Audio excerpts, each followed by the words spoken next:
Aujourd'hui, on va parler d'un manga qui me tient particulièrement à cœur.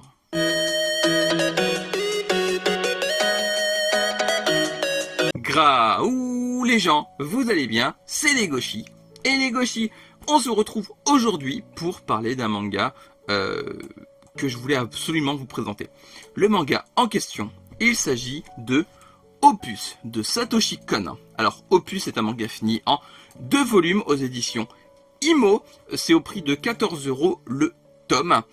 Et donc de quoi parle Opus? Chikara Nagai est un mangaka qui peine à terminer sa série Résonance, qui met en scène l'affrontement entre Satoko, une policière dotée de pouvoirs psychiques, et le masque, le gourou d'une secte qui veut anéantir l'individu au profit d'une conscience collective.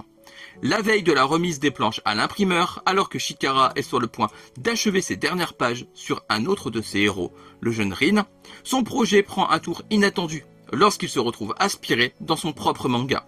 Rin a compris que Chikara voulait le tuer, lui et le masque, et décide de déjouer son destin. Mais son intervention risque de bouleverser le cours des choses. Opus est un manga du regretté Satoshi Kon, comme je l'ai dit un peu plus tôt, qui nous a quittés en 2010. Si vous ne connaissez pas Satoshi Kon, on ne sait jamais, sachez qu'il est considéré par moi et par beaucoup d'autres personnes comme un génie. C'était un véritable génie dans son genre. Son art a marqué toute une génération et continue à le faire. Ses œuvres sont très marquantes et Opus ne déroge pas à cette règle. Opus est un manga intelligent, mais d'une intelligence très rare. C'est un manga qui parle de thèmes profonds et de manière plus ou moins cachée. Il parle notamment du monde du manga, parce que comme vous l'avez entendu précédemment, on y suit un mangaka qui perd le contrôle de son œuvre suite à l'intervention d'un de ses personnages qui s'appelle Rin. Et cette intervention et cette perte de contrôle a en réalité un sens plus caché qu'il n'y paraît. Au fur et à mesure de l'œuvre, les retournements de situation vont être légion. Et vous allez comprendre au fur et à mesure qu'il y a quelque chose qui cloche. Le scénario nous raconte quelque chose, mais en même temps, le scénario étant très méta, on parle quand même d'un auteur qui va dans son manga, dans un manga qu'on est nous-mêmes en train de lire, le manga est plus révélateur, on va dire, sur le monde de l'édition du manga.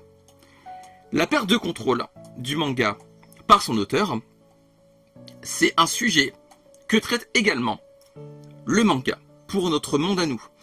Est-ce qu'un manga appartient à 100% à son auteur?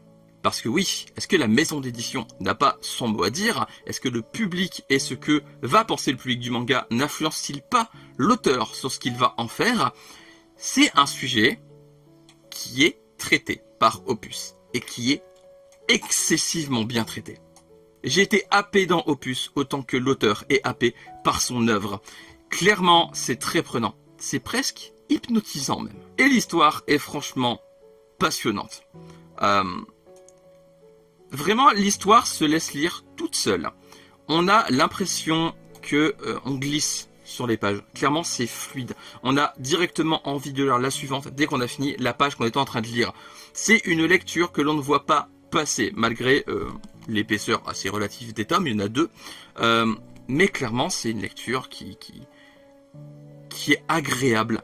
Et pourtant, elle est assez pesante, mais ça reste agréable à lire. De plus, pour le côté hypnotisant, Satoshi Kon a un style qui y est pour quelque chose. Les dessins et le style de mise en page de Satoshi Kon est juste d'une beauté folle. Non seulement les dessins sont sublimes, tout est toujours parfaitement lisible, mais en plus les dessins apportent quelque chose à l'histoire. Les dessins nous racontent quelque chose. Je le redis, on parle d'un mangaka quand même, comme héros principal, qui de plus est happé dans son œuvre. Et c'est cette œuvre-là qu'on va voir principalement. Du coup, vous en doutez, les dessins ont une importance capitale dans Opus. Ils sont aussi bien esthétiques que scénaristiques. La mise en scène de certaines planches est complètement de une méta, et de deux, elles servent le scénario. Les dessins servent autant le scénario que le scénario en lui-même. C'est une mise en scène très intelligente, une mise en page très intelligente, et clairement Satoshi Kon, c'est ce qu'il fait. Vraiment, Satoshi Kon, quand il a fait Opus, il savait exactement quel effet de mise en scène mettre à quel moment pour raconter quelque chose en plus de ce qu'on y lit. Et c'est juste ultra agréable à voir et ça rend la lecture encore plus passionnante. Quant aux personnages Satoko, Rin et Chikara, ce sont des personnages qui sont tous très différents. Même le masque, hein, j'en ai pas parlé, mais le masque aussi est un personnage assez différent. Le fait qu'on puisse voir un mangaka rencontrer ces personnages, ça donne des discussions vraiment passionnantes. Encore une fois, ça permet à l'auteur d'évoquer le monde réel au personnage de demander à l'auteur pourquoi il leur a donné une vie pareille. Vraiment, ça donne des dialogues ultra intelligents. Ça donne des dialogues qui sont méta, qui sont vraiment...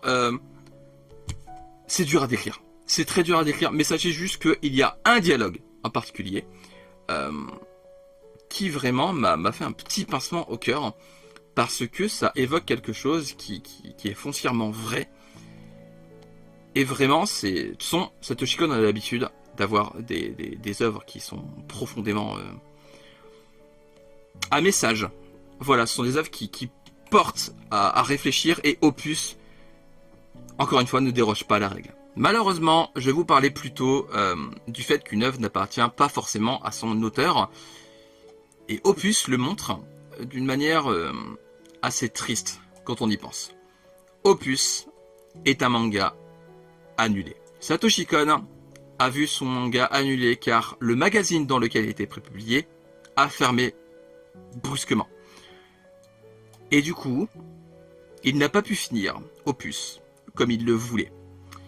Là, vous vous demandez, du coup, est-ce que la fin est à la hauteur? Est-ce que la fin est vraiment réussie? Oui, mais non. Satoshi Kon a quand même décidé de bricoler une fin. Il y a un dernier chapitre au volume 2. Un chapitre encore à l'état de crayonnage, qui n'est pas terminé, tout comme Opus.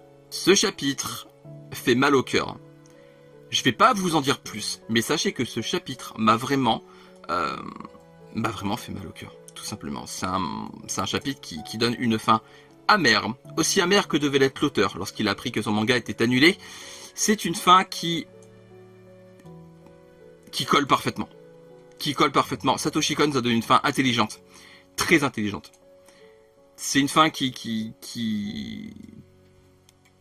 il a fait comme il a pu, et vraiment c'est une fin qui est une claque. Le manga est une claque. Opus est une véritable claque, du début à la fin. Opus est une œuvre qui montre que Satoshi Kon était un génie. C'est un manga qui a un fort message. C'est un manga dur à décrire, dur à présenter, parce qu'en fait c'est dur de trop... Je veux pas trop vous en dire, parce que sinon ça gâche toute la surprise, mais je voulais quand même à vous le présenter en vidéo, parce que même si c'est dur à décrire, j'espère que je vous aurai donné envie de vous y intéresser. Parce que clairement, Opus est un manga qui vaut vraiment le coup d'œil. C'est le manga d'un grand monsieur qui est inachevé, mais qui fait passer un grand message. Et est-ce que ce n'est pas cela le plus important? Petit point pour finir, Opus n'est plus édité. Mais vous pourrez peut-être essayer de le trouver à un prix correct, essayez de voir si vous pouvez le trouver. Alors oui, montrer en vidéo un manga qui n'est plus édité, c'est peut-être frustrant.